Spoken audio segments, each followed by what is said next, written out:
nanti ya, sebab ada 2 minit lagi. Habis. Boleh, silakan. Kalau boleh habiskanlah, saya tak panjang insyaAllah.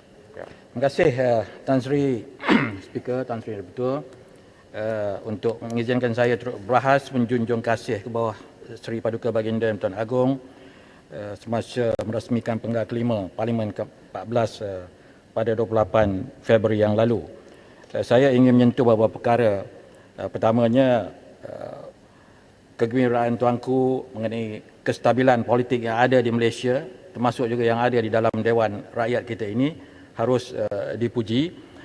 Dan apa yang kita maksudkan dengan kestabilan politik ialah di mana kita boleh duduk semeja untuk berbincang hal-hal rakyat, tetapi tidak masuk di dalam kestabilan politik ialah mengadakan pilihan raya berulang-ulang daripada satu negeri ke satu negeri. Kalau itu yang berlaku, saya tidak nampak hasrat yang Tuan Agong itu diterima oleh parti-parti politik sehingga berlaku pilihan raya demi pilihan raya dalam suasana kita nak menstabilkan politik kita.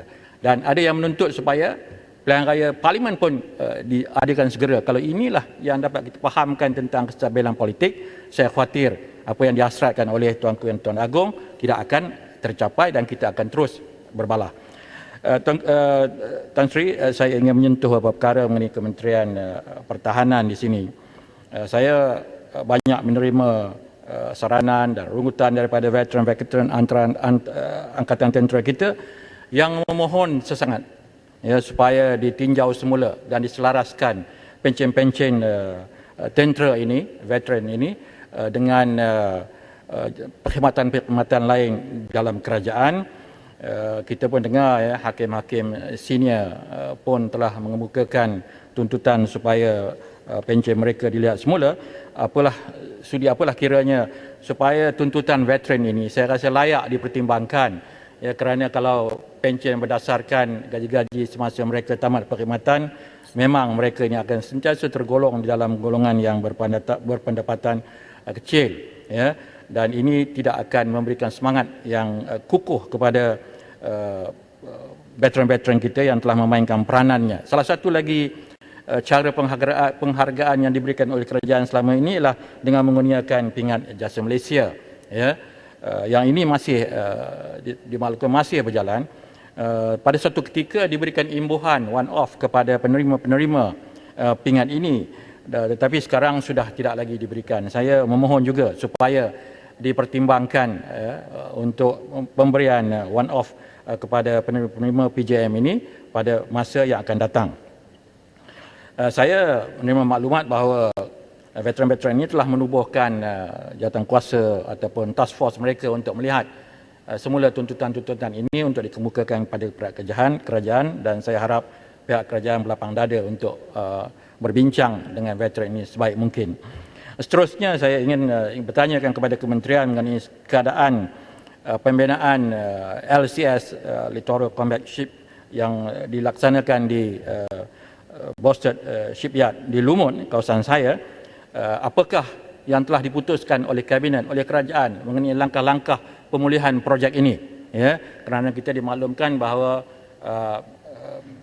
kabinet perlu membuat keputusan apa way forward dengan izin projek ini yang telah tertunggak begitu lama, dan dimaklumkan kita hanya akan mendapat kapal yang pertama, bukan 2019 seperti di dalam perancangan, tetapi 2025, jauh lari daripada sasaran dengan kos yang begitu tinggi, dan dengan belanja yang akan digunakan sebanyak 9 bilion akan hanya menghasilkan 2 kapal LCS ini berbanding 6 buah seperti yang dirancangkan.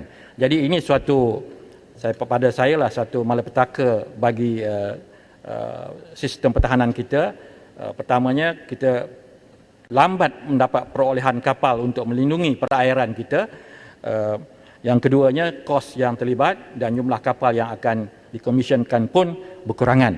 Kita dimaklumkan bahawa audit forensik telah dilakukan dan ada beberapa nama yang telah diambil tindakan oleh dalam siasatan dan dibawa ke mahkamah dalam kes penyalahgunaan di dalam pembinaan LCS ini. Saya memohon jawapan dari Menteri, apakah sebenarnya kedudukan forensik audit ini, apakah ianya dibuat daripada awal tempoh auditing ini dibuat daripada awal projek ini bermula dan sampai tahun bila ianya dilakukan, kerana kita tidak mahu audit yang separuh-separuh. Kita nakkan audit forensik yang terakhir, kerana laporan daripada satu jawatankuasa yang ditubuhkan oleh kerajaan 3 tahun yang lalu mendapati ada khabar-khabar kehilangan sejumlah wang 1 bilion lebih, ya, daripada peruntukan yang diberikan untuk projek ini. Jadi kita nak tahu bagaimana perbelanjaan ini telah berlaku,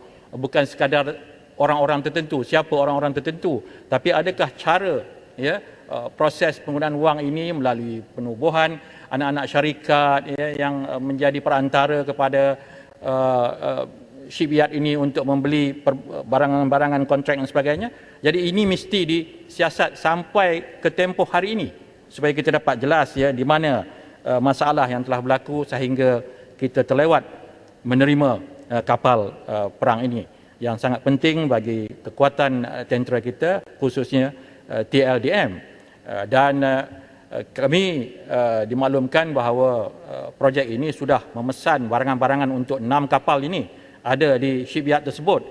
Jadi saya khawatir, ya, barangan-barangan, peralatan-peralatan termasuk senjata mungkin yang telah dibeli terlalu awal, mungkin telah luput tarikh penggunaannya dan mungkin sudah tidak setanding dengan keupayaan-keupayaan ketenteraan pada masa ini. Jadi saya nak melihat bahawa suatu siasatan perlu dibuat dengan teliti, ya. Kalau perlu Royal Commission of Investigation pun saya setuju kalau ianya dapat membongkar, ya, di mana salah silapnya sehingga perbelanjaan negara telah dikeluarkan dengan banyak dan hasilnya belum dapat dilihat lagi. Begitu juga dengan perolehan 6 helikopter McDonnell Douglas baru-baru ini, seperti yang telah dihebohkan, lama menunggu, ya, perolehan helikopter ini bertahun-tahun, jauh daripada tarikh yang telah ditetapkan, dan akhirnya kita menerima 6 buah, ya, kapal helikopter ini yang saya dimaklumkan adalah helikopter yang kecil, hanya 2 seater, ya, yang boleh membuat penerbangan lebih kurang dalam 1,5 jam total untuk jarak lebih kurang 426 km, ya. Tetapi bukan sebuah helikopter yang boleh membantu Angkatan Tentera kita melakukan tindakan-tindakan ketenteraan seperti helikopter Apache yang kita biasa dengar, ya, yang boleh terlibat dalam combat dengan kereta-kereta kebal di bumi, kereta perisai di bumi.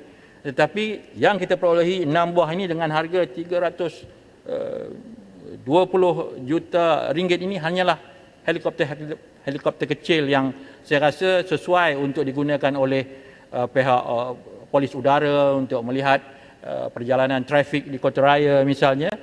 Nak dijadikan helikopter pengangkut pun tak boleh kerana hanya ada 2 tempat duduk, 2-seater helikopter. Jadi bagaimana, ya, setelah menunggu begitu lama, bertahun-tahun untuk 6 helikopter ini yang kita dapat. Apakah ini asalnya yang memang kita nak pesan ataupun ada berlaku kekurangan-kekurangan daripada proses tersebut sehingga kita dapat hasil yang begini.